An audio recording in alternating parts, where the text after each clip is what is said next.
Bonjour et bienvenue à tous les frères pour une toute nouvelle vidéo. Aujourd'hui, on va se poser une question ensemble.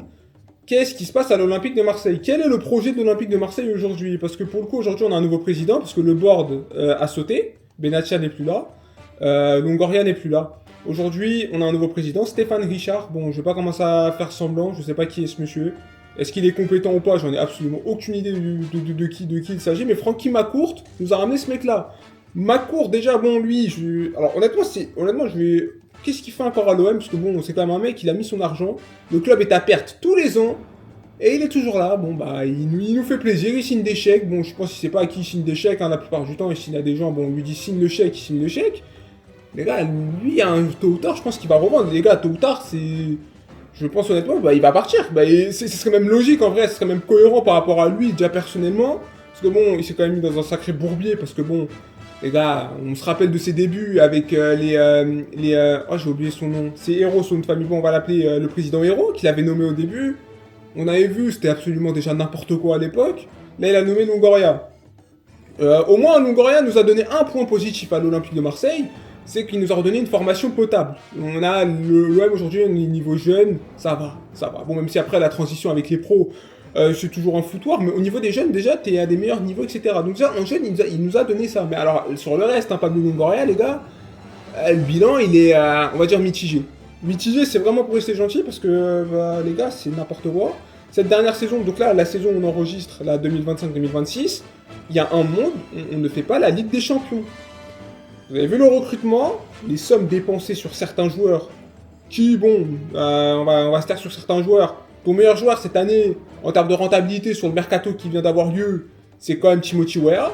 Et vraiment, pour le coup, grand joueur, j'exagère, mais très bon joueur, très bonne recrue, ça, y a pas de problème avec ça. Bon, alors le reste, les gars, ouais, c'est compliqué un peu. Hein. Je vous mens pas, c'est très compliqué. C'est très compliqué. Et le truc, c'est que si tu fais pas la Ligue des Champions, bon, bah là, les gars, rideau, on fait pas la Ligue des Champions.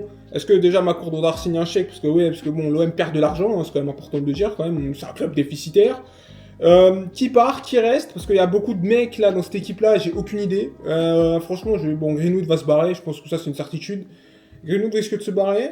Est-ce que tu vas garder des Pierre-Emile Højbjerg, des Balerji? Est-ce que tu vas garder ces mecs-là? Je n'ai aucune idée, les gars. Je suis dans un flou avec ces mecs. Moi, je suis pour leur départ. Hein. De toute façon, si t'es pas en Ligue des Champions, déjà avec la Ligue des Champions, tu dois voir ces mecs partir. Mais sans Ligue des Champions, encore plus. Encore plus. Parce que bon, dans un cas, on joue pas la Ligue des Champions. J'espère au minimum, on accroche la Ligue Europa. C'est quand même dire ma chute en termes d'ambition. Il y a encore en novembre, je visais une qualif pour les 8e de Ligue, enfin les 16e de Ligue des Champions. Et pourquoi pas faire un parcours intéressant.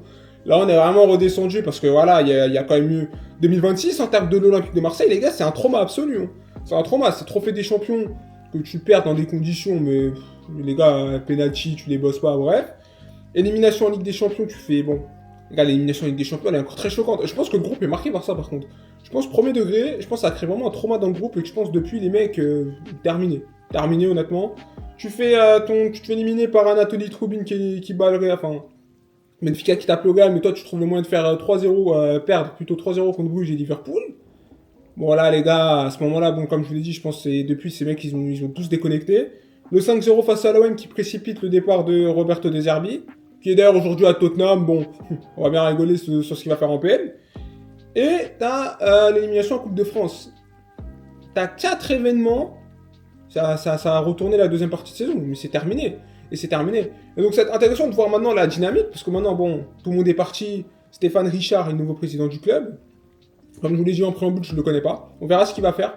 On va lui donner sa chance, parce que bon, je mens pas, j'ai pas envie de... On va lui donner sa chance, enfin, là, donner sa chance à Bibé, on donne sa chance à tout le monde ici. On va lui donner sa chance, on va voir ce qu'il va nous proposer. J'espère que le président Stéphane Richard pourra signer le club. Donc dans un premier temps, bon, on fait la fin de saison, on voit ce que ça donne. De toute façon, l'effectif est là, tu peux pas le bouger. Et en fin de saison, on commence à prendre des décisions en fonction de ce qui se passe sur le terrain. Pourquoi pas, dans un premier temps, virer tous les indésirables, tous les El Famoso leaders, là, bon, qu'on me les envoie n'importe où ils veulent, hein, on signe des contrats, etc. Bref, on les vend, on diminue la masse salariale du club, parce que bon, on est quand même... masse salariale de l'OM, les gars, par contre, c'est quelque chose, apparemment. Bref, il y a des joueurs qui touchent des salaires, mon gars, bref, par rapport à ce qu'ils proposent sur le terrain, certains, tu regardes, t'es un peu, waouh. Assainir du coup, baisser la masse salariale du club, commencer à recruter intelligemment, avoir une vision, c'est pas très dur, enfin ça devrait en théorie ne pas être très dur, mais seulement avoir une vision footballistique, une vision d'ensemble. Du coup, on verra ce que ça donne avec Stéphane Richard. C'était une courte vidéo, les gars, parce que j'ai commencé les vlogs. J'ai déjà fait un vlog avec mon ami Fries. Bon, je vais me taire sur ce qu'il a proposé, hein, parce que bon, je l'ai vendu, tout ça pour ça. Mais il y a d'autres vlogs qui vont arriver. Prenez soin de vous, la famille, vous connaissez. Le plus important, c'est voilà, la santé. La santé, les amis, le travail, bref, la vie quotidienne, quoi. Prenez soin de vous et nous, on se retrouve pour une prochaine vidéo.